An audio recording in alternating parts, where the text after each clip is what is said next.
fellas. This is the new daily. This is my 2004 4.6 liter 2-valve Mustang GT. I purchased this car to solely be a daily driver, but things change pretty quickly. If there's one thing you're gonna learn about me is I like to build the underdog, the slow car, the car that people consider a waste of time, a waste of money, a waste of effort to put into. Now, I had one goal and one goal only, to go fast.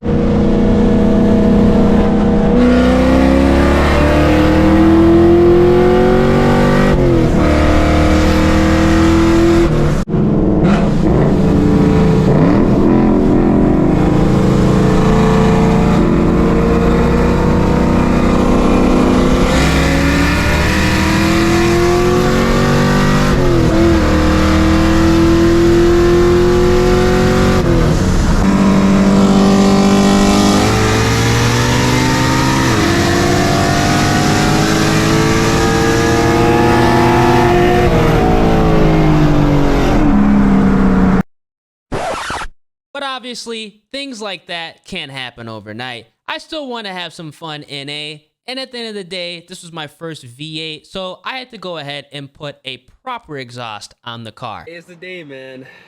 Boiler attacks. Going on my 2004 Mustang GT. I always wanted to put this exhaust system on a V8. I told myself, once I get a V8, this is 110% going on the car, and it's finally happening. This is gonna be the last cold start with the MagnaFlow MagnaPack exhaust, and then we're gonna be moving on to the boiler attacks. Unleash hell.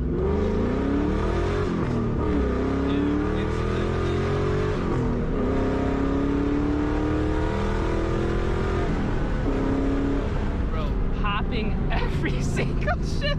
And that was pretty much the end of the NA life for me. A couple weeks later, I ended up finding a very good deal on a Vortech V1S trim supercharger that came with the intercooler as well as the blow-off valve. And I had pretty much everything needed to bolt up a supercharger to my stock 4.6 liter 2-valve. And I was like, why not? Let's go ahead, have some fun, and see what this car can do.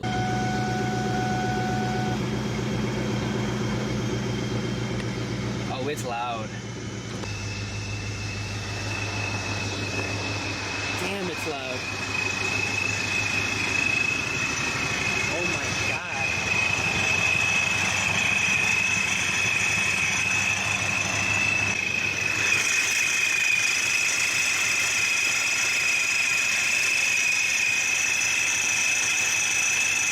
Now, to complement the supercharger, I decided to go ahead and upgrade from the shorty headers that came on the car stock to some BBK long tube headers as well as an off-road X pipe to add in some additional top-end power so this car could keep up with some more modern vehicles. Let's see what this thing sounds like now.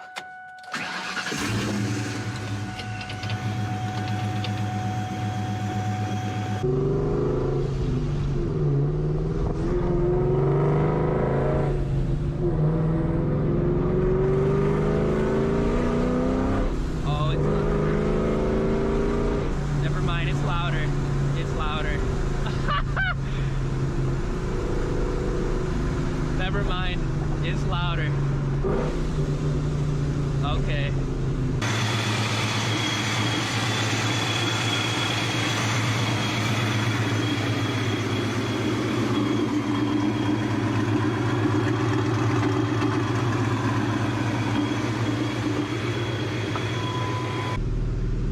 Alright.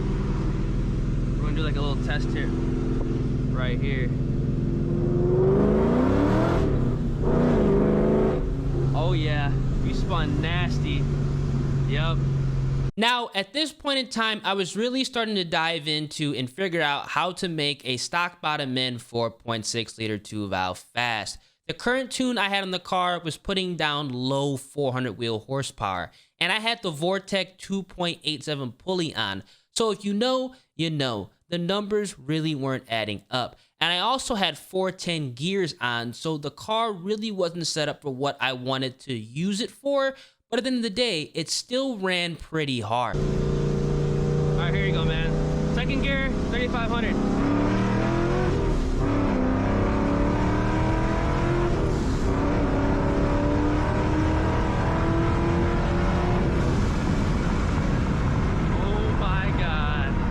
So fast forward a couple months and I end up moving from Chicago, Illinois to Houston, Texas. Now, I quickly realized my little 4.6 liter 2-valve wasn't worth shit. I was getting gapped, I was getting humiliated, but you can't get faster without taking some L's. So I decided to go ahead and contact a local shop, CU Indian Racing out in Pearland, Texas, and they built a built bottom end for me. Now, during that downtime that the bottom end was getting assembled, I still was running the 2-valve. I was still getting work done to it, and I decided to swap the 410 gears to 355s, and I also got a retune, which significantly increased the power of the car, upwards of 450 wheel horsepower, and I started to run the car again. Whoa, roll!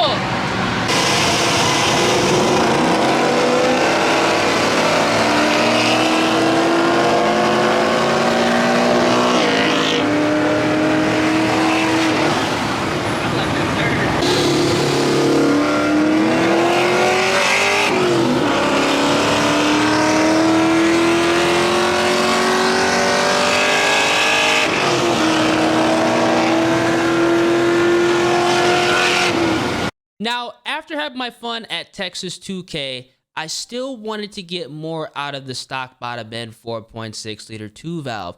I knew there was something holding this setup back.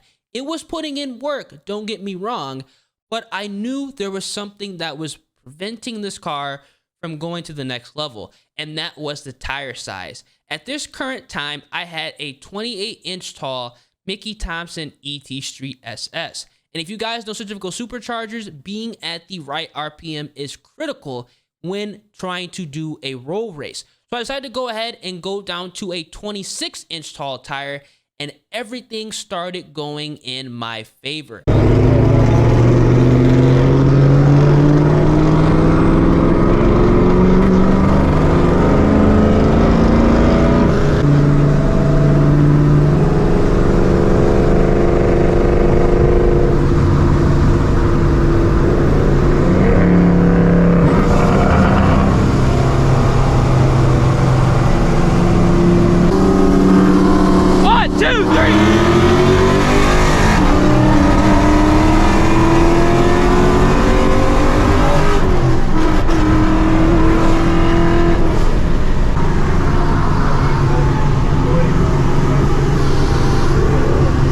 You want a 60?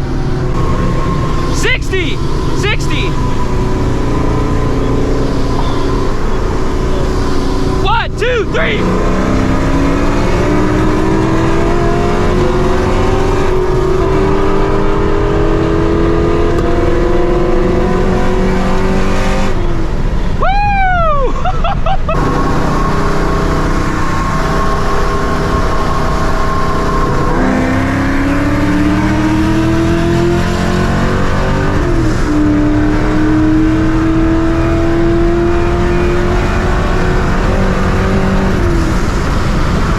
The car is running good. I'm winning a lot of races. I'm having the time of my life.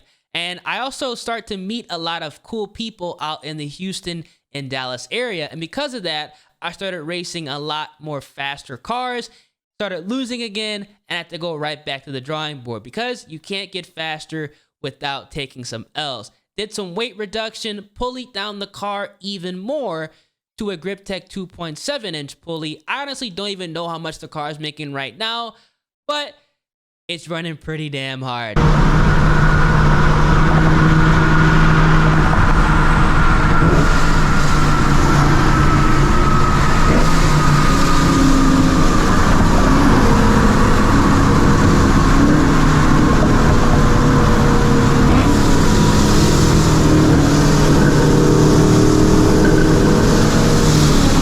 What do you want? 40? 40?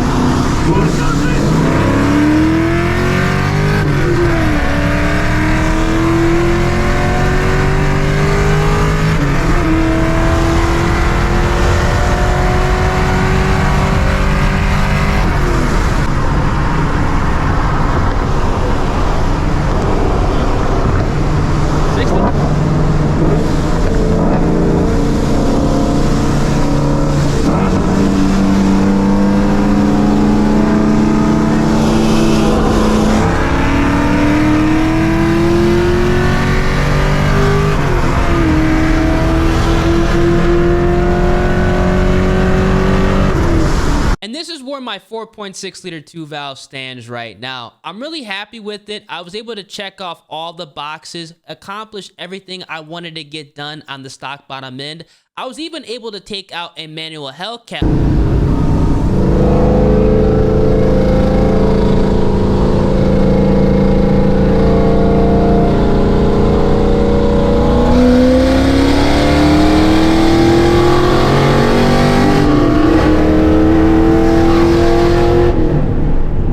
Definitely something you don't see a stock bottom end 4.6 liter 2 valve with a manual transmission doing, but that's what I have to work with. I recently picked up a built motor for my car as well, so make sure you guys subscribe to the channel, turn on those post notifications to stay updated with the build. We're pushing for at least 700 horsepower on phase 1, and then when I get used to the car, we're going to turn it up even more. Hope you guys enjoyed the video. Hopefully I inspired some of you guys to stick with your current project car, even though a lot of people might say it's not really worth it, it's obsolete, it's old, it's slow. You can always get something done if you put your mind to it.